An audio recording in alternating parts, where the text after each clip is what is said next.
اور بچے کے والد صاحب بھی جائیں گے، اللہ کے سامنے دونوں کھڑا کر دی جائیں، والد صاحب اور وہ بچہ جس کی دستار بندی ہوئی ہے حافظ قرآن۔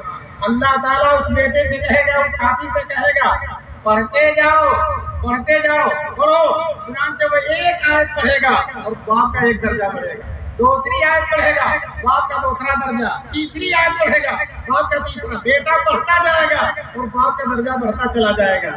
ہمارے دارالعلوم دیوبند کے سابق شیخ الحدیث حضرت مفتی سعید صاحب رحمۃ اللہ علیہ اس حدیث کو سنا کر یہ لطیفہ بیان کرتے تھے، ڈنڈا کھایا بیٹے نے اور درجہ بڑھ رہا ہے باپ کا، ڈنڈا کھایا بیٹے نے اور درجہ بڑھ رہا باپ کا۔ ڈنڈا کھایا کا مطلب یہ حافظ جو ہوئے ہیں بچے چھوٹے چھوٹے ماشاءاللہ یہ یوں ہی نہیں ہوئے ہیں، صبح جب استاد کو سنانے جاتے ہیں اور سبق یاد نہیں رہتا تو ناشتے سے پہلے تھپڑ کا ناشتہ ملتا، مولانا حافظ صاحب مارنا شروع کر دیتے، تو اسی کو مفتی صاحب بیان کریں، ڈنڈا کھایا بیٹے نے اور درجہ بڑھ رہا باپ کا۔ کیوں باپ کا درجہ بڑھ رہا ہے؟ اس لیے کہ باپ نے اس کو انگلش میڈیم میں نہیں بھیجا، باپ نے اس کو اسکول اور کالج میں نہیں بھیجا، باپ نے اس کو نوکری میں نہیں لگایا، باپ نے اس کو سعودی عرب کمانے کے لیے نہیں بھیجا، باپ نے اس کو گلیوں میں آوارہ گھومنے کے لیے نہیں چھوڑا، بلکہ باپ نے لا کر بیٹے کو مدرسہ مدینہ العلوم میں داخل کر دیا۔ اس باپ کی قربانی ہے، آج قربانی کا پھل پانے کا وقت ہے۔ دوستو اس وقت جب بیٹا پڑھتا جائے گا اور باپ کا درجہ بڑھتا چلا جائے گا تو وہ لوگ جنہوں نے اپنے بیٹوں میں سے ایک کو بھی حافظ نہیں بنایا، 6 بیٹے 7 بیٹے، ایک کو بھی حافظ نہیں بنایا، دوستو وہ کبھی افسوس ملیں گے، ہائے ایک بچے کو عالم بنا حافظ بنا دیا ہوتا، آج میرا درجہ کتنا اونچا ہوتا، میں بڑھتا چلا جاتا۔ مسلمانوں یہ حدیث میں رسول پاک نے بیان فرمایا، آپ کو میدان محشر میں افسوس نہ ہو، کبھی افسوس نہ ملنا پڑے، حسرت تک نہیں پڑے۔ دوستوں میں آپ سے درخواست کرتا ہوں، آپ ابھی موجود ہیں دنیا میں، موقع موجود ہے، مدرسے موجود ہیں، آپ اپنے بیٹوں کو مدرسوں میں لائیے، حافظ اور عالم بنائیے، انشاءاللہ آپ بھی سرخرو رہیں گے اور یہ بھی سرخرو رہیں گے۔ لوگ کہتے ہیں حافظ اور عالم بنا دیں گے تو تنخواہ تھوڑی سی ہوگی، زندگی کیسے گزرے گی؟ میں آپ سے بتا دینا چاہتا ہوں، اللہ تبارک تعالیٰ حافظوں اور عالموں کو اتنا کھلا دیتے ہیں کہ 1.5 لاکھ تنخواہ پانے والے بھی اتنا نہیں کھا سکتے۔ الحمدللہ ان کے دسترخوان پر، کسی مولوی کے دسترخوان پر بیٹھ جاؤ تو تنہا نہیں کھائے گا، 5-7 آدمی ضرور ہوں گے اس کے دسترخوان، تنہا نہیں کھا سکتا، اور 1.5 لاکھ تنخواہ ملتی ہے۔ ایک مہمان آ جائے تو کہتے ہیں ڈسٹرب ہو گیا، ایک مہمان اور مولوی کا کھانا نہیں ختم ہوتا، لقمہ نہیں اترتا جب تک کہ جو ہے 5-7 آدمی اس کے ساتھ نہ ہو، انتظار کرتا رہتا۔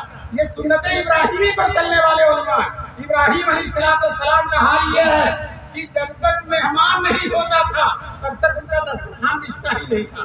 نہیں مہمان تو فاقہ ہے خلیل اللہ کے گھر میں، نہیں مہمان تو فاقہ ہے خلیل، یہی حال ہے علماء کا۔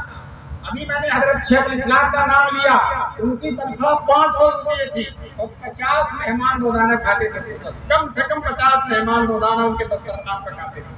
ابھی دارالعلوم دیوبند میں بہت بڑے محدث ہیں حضرت مولانا نعمت اللہ صاحب، اللہ تعالیٰ ان کی عمر میں برکت نصیب فرمائے، وہ کہتے ہیں بچپن میں طالب علمی کے زمانے میں شیخ الاسلام حضرت مدنی کے دسترخوان پر سالن اور روٹی، پتلا سالن اور روٹی یہ کھایا، کہتے ہیں اتنی لذت آج 92 سال کی عمر ہو گئی ہے، بادشاہوں کے دسترخوان پہ بھی کھانا کھایا، لیکن اس مرد قلندر کے دسترخوان پہ جو لذت تھی وہ کہیں نہیں ہے۔ دوستو یہ تقویٰ کی لذت ہے، یہ طہارت کی لذت ہے، یہ دین کی لذت ہے، یہ حفظ قرآن کی لذت ہے، یہ علم دین کی لذت ہے۔ اللہ تبارک تعالیٰ ہم سب کو اپنی اولاد کو اس لذت کا فائدہ اٹھانے کی توفیق عطا فرمائے۔ یاد رکھو ہرگز بھوکا نہیں رہے گا، ہرگز بھوکا نہیں رہے گا۔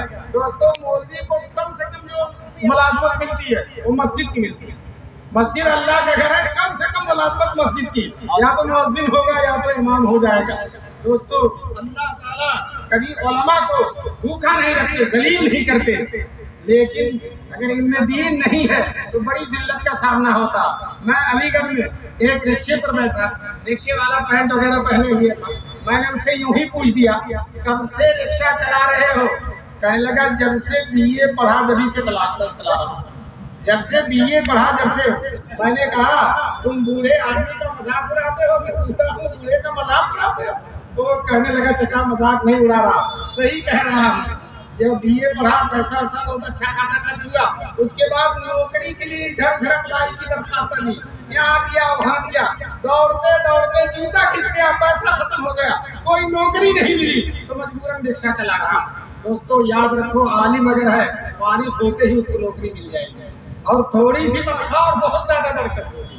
اللہ اپنے دین کے خادموں کو برکت سے سرفراز فرماتے ہیں۔ دوستو ماشاءاللہ یہ اجلاس ایسا ہے کہ صبح تک اگر چلتا رہے، صبح تک چلتا رہے تو آپ حضرات بیٹھے رہیں گے۔ مجھے امید یہی ہے کہ بیٹھے رہیں گے، جائیں گے نہیں۔ اللہ تبارک تعالیٰ آپ حضرات کے اس تشریف لانے کو قبول فرمائے، اور دین کی نسبت سے جو آئے ہیں، میری ماں اور بہنیں بھی ماشاءاللہ کافی تعداد میں آئی ہیں۔ اور میں ایک بات سنا دوں، یہ بچے جو حافظ ہوتے ہیں، اس میں باپ سے زیادہ ماں کا دخل ہوتا ہے۔ بیٹا کہتا میں نہیں جاؤں گا، پڑھنے آج نہیں جاؤں گا، تو ماں کہتی نہیں جاؤ گے تو تمہارا گال لال کر دوں گا، اور چپل سے تجھے ماروں گا، جوتے سے ماروں گی اگر تم مدرسے میں نہیں گئے، جانا پڑے گا۔ تو ماں کے ڈر سے، ماں کے خوف سے وہ بچے مدرسے میں آتے ہیں۔ اللہ تبارک تعالیٰ ان ماؤں کو اسی طرح سے صالح توفیق کی نصیب فرمائے، اور یہ طے کر لے ہمارے شوہر چاہے یا نہ چاہے، انشاءاللہ ہم اپنے بیٹے کو حاکم بنائیں گے، عالم بنائیں گے، دیندار بنائیں گے، تاکہ ہمارے گھر میں رونق آئے، ہمارے گھر میں دین آئے، ہمارے گھر میں تقویٰ آئے۔ اور دوستو میں عرض کرنا چاہتا ہوں، یہ مرد حضرات جتنا فائدہ اٹھاتے ہیں، اس سے زیادہ عورتیں غور سے سنتی ہیں اور جا کر عمل کرتی ہیں۔ اللہ تعالیٰ ان ماؤں اور بہنوں کے آنے کو قبول فرمائے، اور جلسے سے بھرپور فائدہ اٹھانے کی توفیق نصیب فرمائے۔ دوستو میں چند بات عورتوں کے بارے میں بھی کہہ کر اپنی بات کو ختم کرتا ہوں۔ حدیث میں